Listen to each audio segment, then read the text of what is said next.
Well,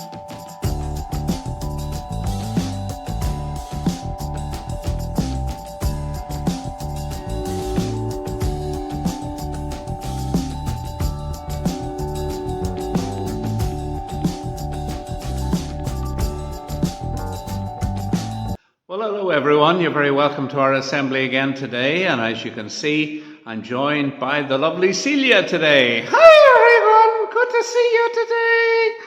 I'm Celia.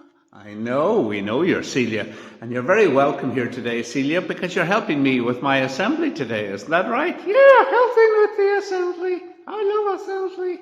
That's good. Anyway, today, what's our story about? Well, our story today comes from the Old Testament, and it's the story of Joseph. Well, it's part of Joseph's story, because you might remember Joseph. He was one of 12 brothers, and his other 11 brothers became very jealous of him because they thought their dad really treated him better than everybody else in the family. And you might remember he had a coat of many colors, and that the jealous brothers eventually sold him off to be a slave to a group of people who were called Midianites. Midianites, yeah.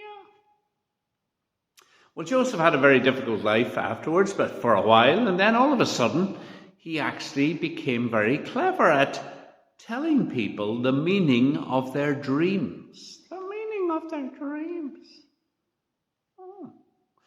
Yeah, I don't know. You probably have dreams as well, and sometimes you're waking up and you remember most of them, and sometimes you remember all of them, and sometimes they can be a bit worrying because sometimes they can be a little bit frightening. But Joseph was able to tell people what their dreams meant, and this made him very popular. And eventually, he got to be Prime Minister of Egypt. Prime Minister of Egypt, just at the very point where there was going to be a great famine all across the land.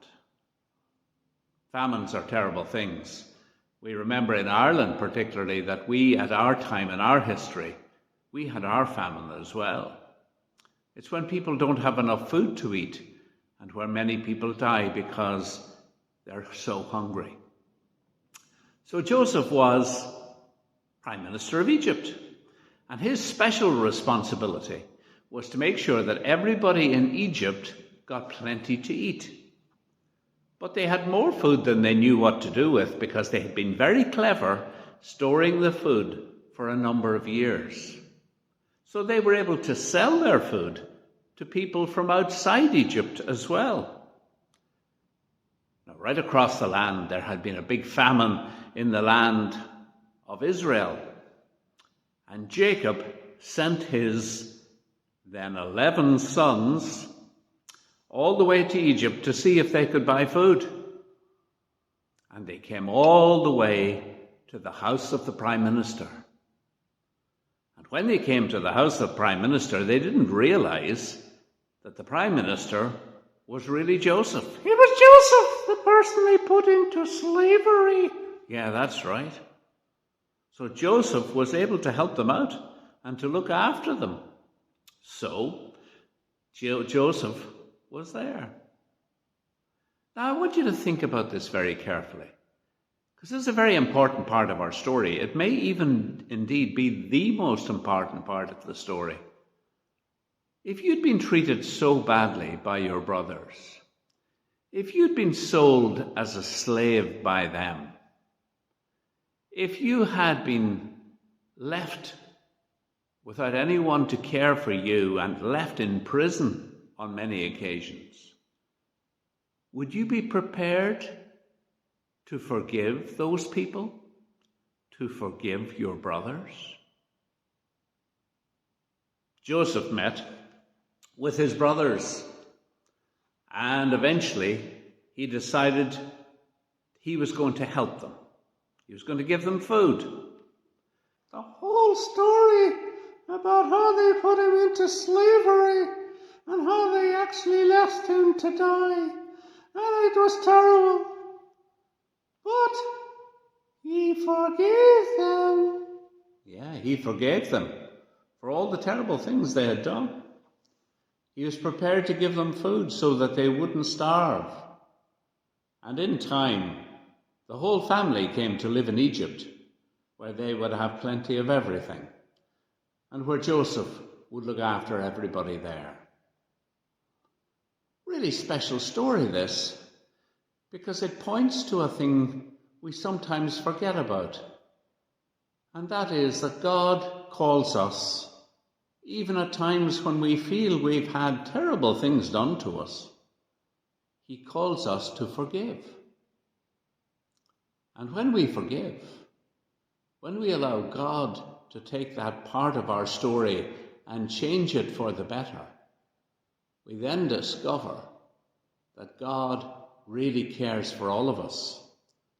And through our forgiveness, we can often open the door into new experiences of Him in our own lives, but in the lives of those we have disagreed with. So Joseph and his family are reunited. Even through bad things, God has been at work, bringing good things out of evil. And it is our hope today that sometimes when we see things that upset us or worry us, when we hear things on the news that sometimes make us feel nervous or worried, that we begin to realize that God can still take even the most difficult of situations, even the most terrible of things, and turn them into things that are good, things that are helpful.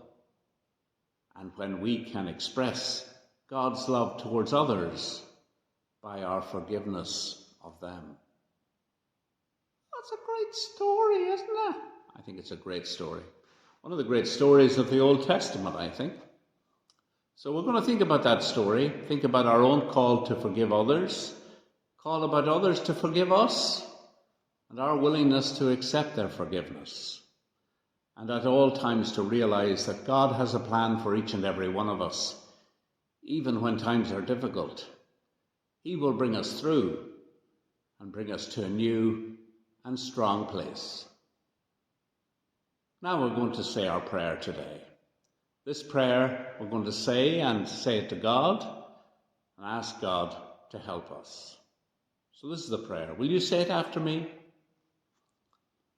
Dear God, thank you for teaching us through the story of Joseph that forgiveness can change everything. Help us each day to be instruments of your forgiveness in the world and to show, as we forgive, that God can change everything. Amen. We're going to say together, Our Father, who art in heaven, hallowed be thy name, thy kingdom come, thy will be done on earth as it is in heaven. Give us this day our daily bread, and forgive us our trespasses, as we forgive those who trespass against us. And lead us not into temptation, but deliver us from evil. For thine is the kingdom, the power, and the glory, forever and ever. Amen. And the Lord bless you and keep you today and forever. Amen. Amen. Thank you for seeing our story today. Yes, thank you for being here. Lovely to see you again. Keep safe and well, everybody, until we meet again. And in the meantime, God bless you and God bless your families. See you all again very soon. Bye now. Bye. See you later.